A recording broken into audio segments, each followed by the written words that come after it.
handful of open spots up here for any folks that are standing or otherwise that would like to move up to the front. Okay. Our next comedian, we went to comedy college together. I gotta say, comedy is in this guy's genes. Let's give it up for Bob Coakley. Yeah!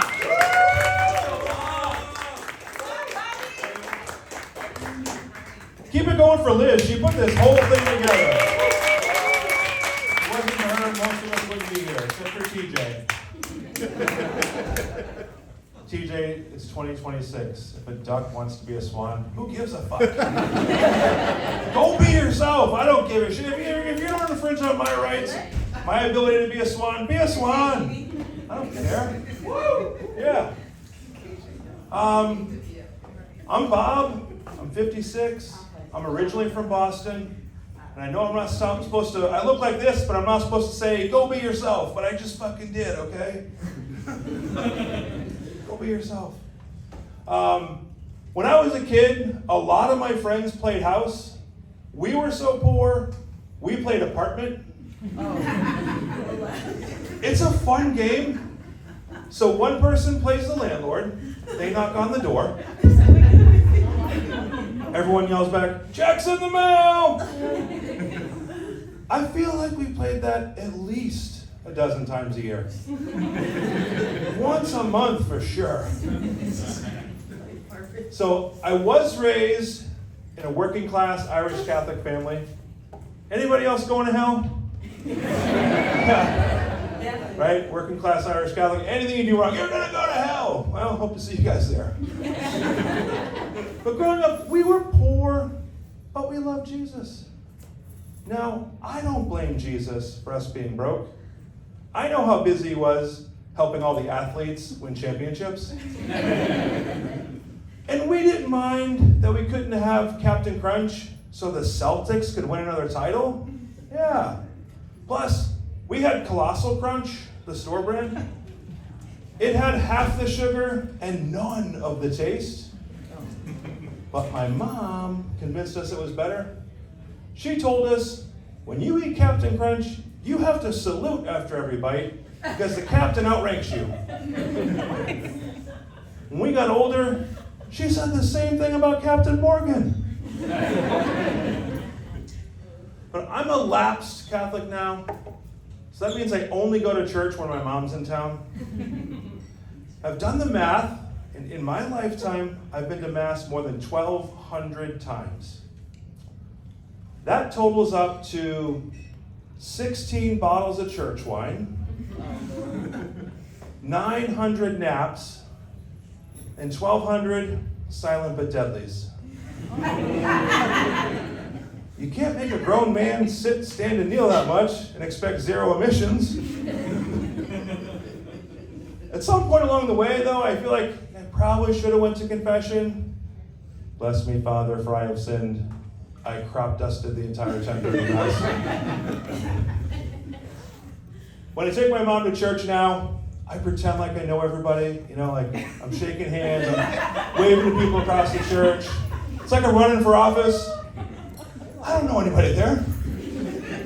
But it seems to work until we get to the part of the Mass they changed like 10 years ago. I still don't know it. Any Catholics in here is like, and also with, yeah. So from that point on, I'm lip syncing. You know, it's like third grade choir all over again. Trying to be invisible. Praying to God nobody can tell the difference. And of course, right next to me is that one guy. He's like full choir mode. Ave Maria, Amen. So much for being invisible.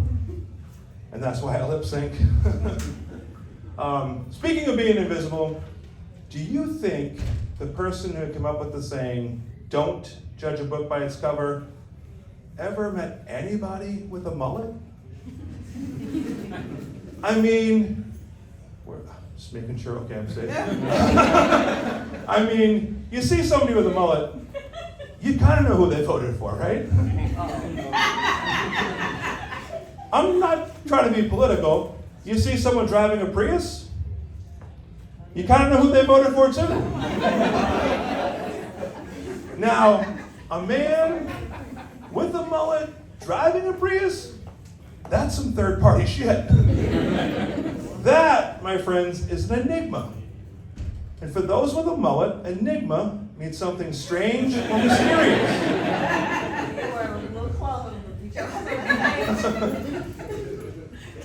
But I probably should have started with this. I have some exciting news, and I want to share with you guys. I just started taking Ozempic, and I'm already down $1,200. Insurance won't cover it. Do you know how many Pringles I could have bought with $1,200? I've done just about every diet over the years. You know, I counted calories when I was younger. My mom says that's why I'm so good at math today. I've done the keto diet. You can lose a ton of weight on keto, but it will make your breath smell like the bathroom at Taco Bell. I've done Weight Watchers. Don't want to brag, but at one point, I had the highest score on the app.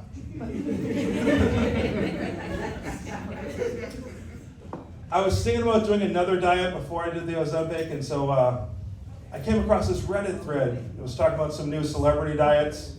Maybe you've heard of them. Have you guys heard of the R. Kelly diet? No? This is where you only order off the kids' menu. Evidently Diddy was on that for a while too. They also talked about the Bill Belichick diet. That's the famous football coach. So this is where you only order off the grandkids' menu. I'm not even old enough for that one, but I could start hanging around the maternity ward just to call dibs. Now the newest one is the Christy Gnome diet. This is where you only eat at Mexican restaurants, and you take everything to go.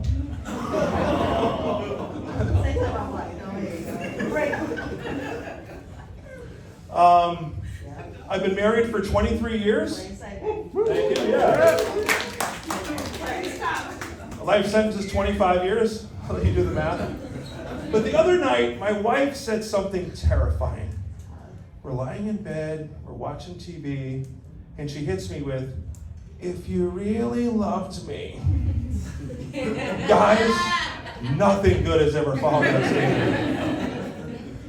Well, evidently, we need groceries for the morning. And I guess I didn't say yes fast enough because she doubled down with, "But I've already taken my bra off." No. According to her, anything that needs to happen after her bra comes off is now my responsibility. Was that in our vows? Do you take this woman for better or worse, in sickness and in health, for as long as the bra stays off? I do not remember that. Now, I remember it can take a while to get a bra off. You know, you got hooks and snaps, and some of you guys have like combination locks back there. Back when I was dating, there were times it could take a day, sometimes a week to get the bra off. How long does it take to put a bra back on? 10 seconds? That night, one of my core beliefs was shattered. See, I was raised to believe that when the bra comes off, good things are about to happen. But it turns out, sometimes, it just means you're going to Sendix. And the only melons you'll be touching are in the produce section.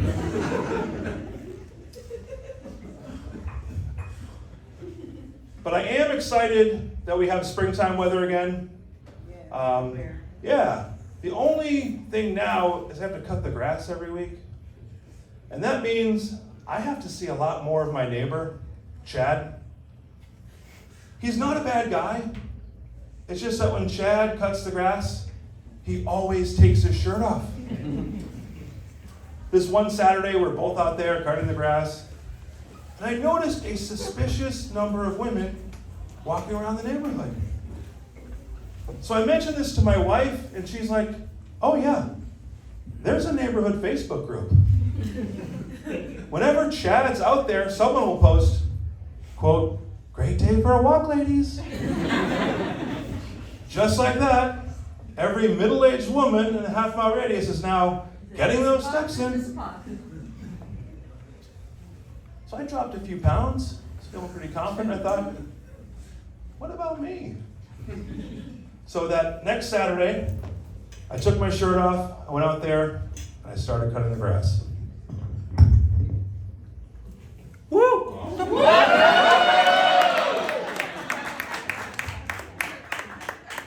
Within minutes, there was a notification. I got excited, and I clicked, quote, shelter in place until further notice.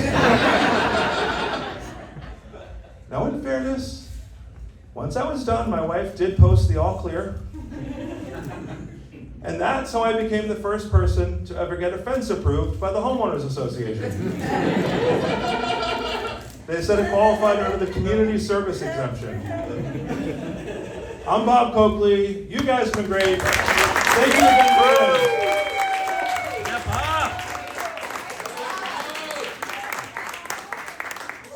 All right, Bobby. That's right. Awesome. Give it up for Bob.